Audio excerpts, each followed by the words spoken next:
hourly model and the fixed project model, and how ultimately they function, and which one ultimately you want to use.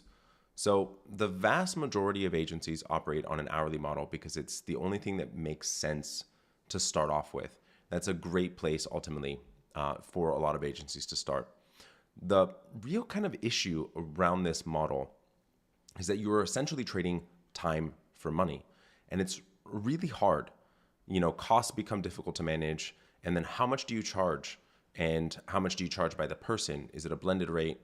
Is it a rate sheet that allows for you to have a price per person, or a rate that you have across the entire agency, regardless of the actual cost of the actual individual on the team? And then a lot of agencies do not calculate the amount correctly. And the vast majority of them ultimately are minimally profitable or not profitable at all. So a lot of agencies end up sticking with the hourly model because it's what you're most familiar with, and because a ton of agencies utilize this model. Doesn't mean it is the best model. And don't move away from it because they think to themselves that ultimately this is what should be done. And they are not able to get out of the mindset of being the technician, right? Where they're in the weeds of what it is that they're doing and actually looking at long-term vision for their agency. And so what I want you to be able to walk away from today's training with is the understanding of the first sort of steps to implementation of adjusting to a potentially fixed pricing model. And to better understand the difference between the hourly model and the project-based model, we're going to be doing another training next week about retainer models as well, so that you can understand the different types of models. Ultimately, what I want you to be thinking about is that the hourly model essentially incentivizes the wrong things. That it is a wall that a lot of agencies hit for price because a lot of the prospect essentially can more easily distinguish the differentiation between each of the agencies, and then it ends up kind of allowing for them to be able to base it entirely on price because they don't know your space, and so they're needing to be able to figure out a distinction between them. Ideally, there's a piece of differentiation in your messaging and your positioning, but ultimately it allows for them to be able to compare apples to apples or apples to oranges in a lot of instances and make ultimately the wrong choice. But the reason I say that the hourly model incentivizes the wrong things is ultimately what the team ends up thinking is that the more time they end up taking on a project, the more money that the agency makes. You're not incentivizing the team to be effective and efficient. You're incentivizing them to actually take longer. And this is where the hourly model really breaks down. And I've seen some even large size agencies in the $8 million plus still working on the hourly model that ultimately has them writing off up to 70% of their time. And they were not profitable because of it, and actually almost shut their doors because they were working on that model. An augmentation to a different model ultimately allowed for them to be able to make an adjustment. So what I want you to think about is, think about essentially you're on a freeway with cars that are all going very quickly. Let's call it 200 miles an hour. And then the center lane slows down. Ultimately, what is the cause of it, right? And what ends up happening here? The center lane slows down, potentially causing a substantial amount of risk and damage, right? You have tons of things going very quickly. You're slowing things down. And I want you to think about that slowing down actually being your revenue. And so you have a ton of risk, lots of people moving very quickly, which is what happened for the agency that I was describing, is that they had gotten to a substantial size, but the hourly model ended up causing them a lot of pain and heartache because they have a lot of team. Because the only way to scale on the hourly model is by adding more team members, adding more time. And so when this happens for an agency, things get very complicated and messy.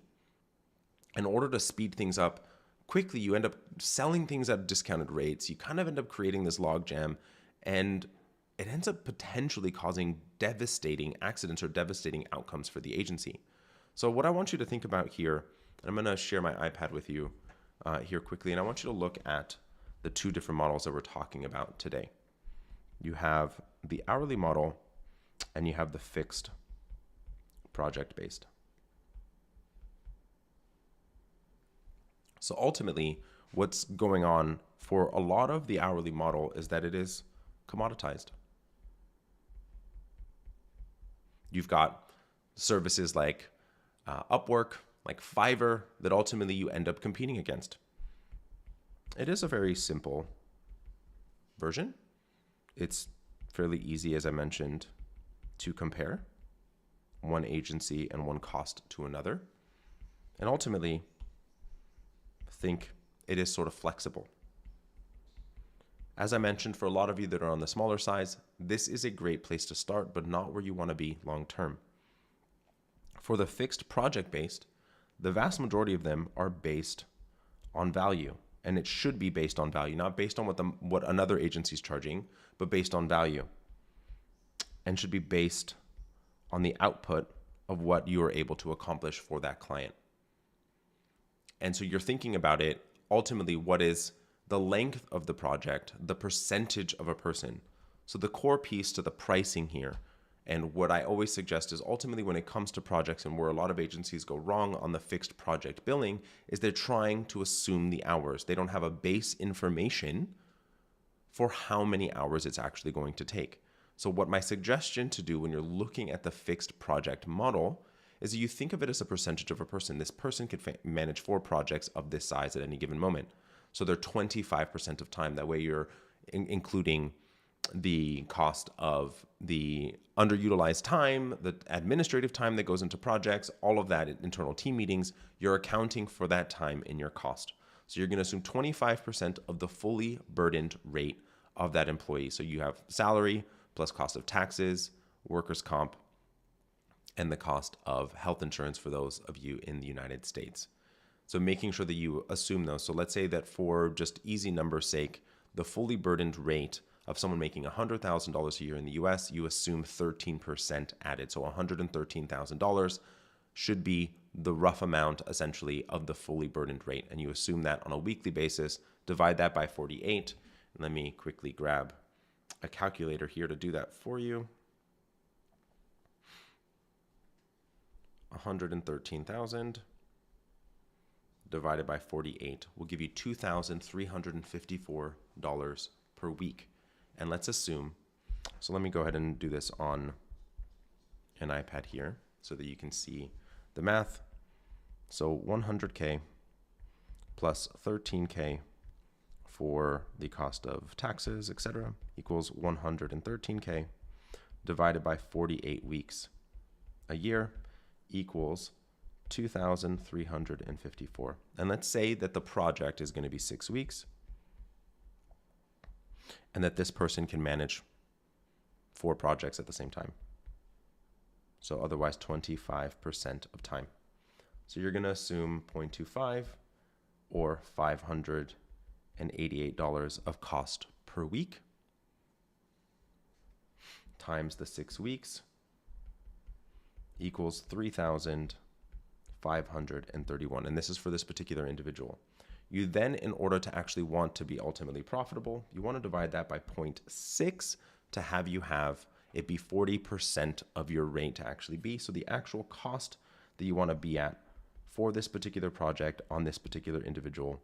So you're divided by 0.6 will give you $5,885 in cost for that, allowing for you to ultimately get to the place where you are able to have that model actually be profitable for you. So within the actual worksheet here, you have a breakdown of the different aspects of the model, how it works, how it functions, all of that, from the hourly model to sort of final verdict, covering some of the things that we talked about today in this training, as well as the fixed pricing model. I walked through a couple of pieces of how you can actually go about pricing and getting started with figuring out your fixed project rate.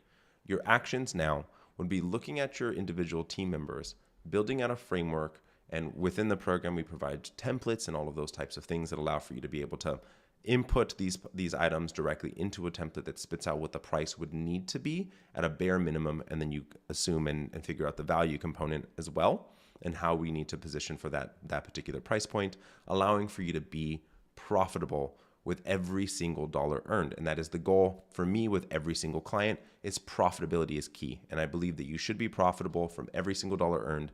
Doesn't matter the client, that you need to be profitable at every single dollar. If you have any questions around this, please do feel free to comment below. Happy to provide any answers to any questions.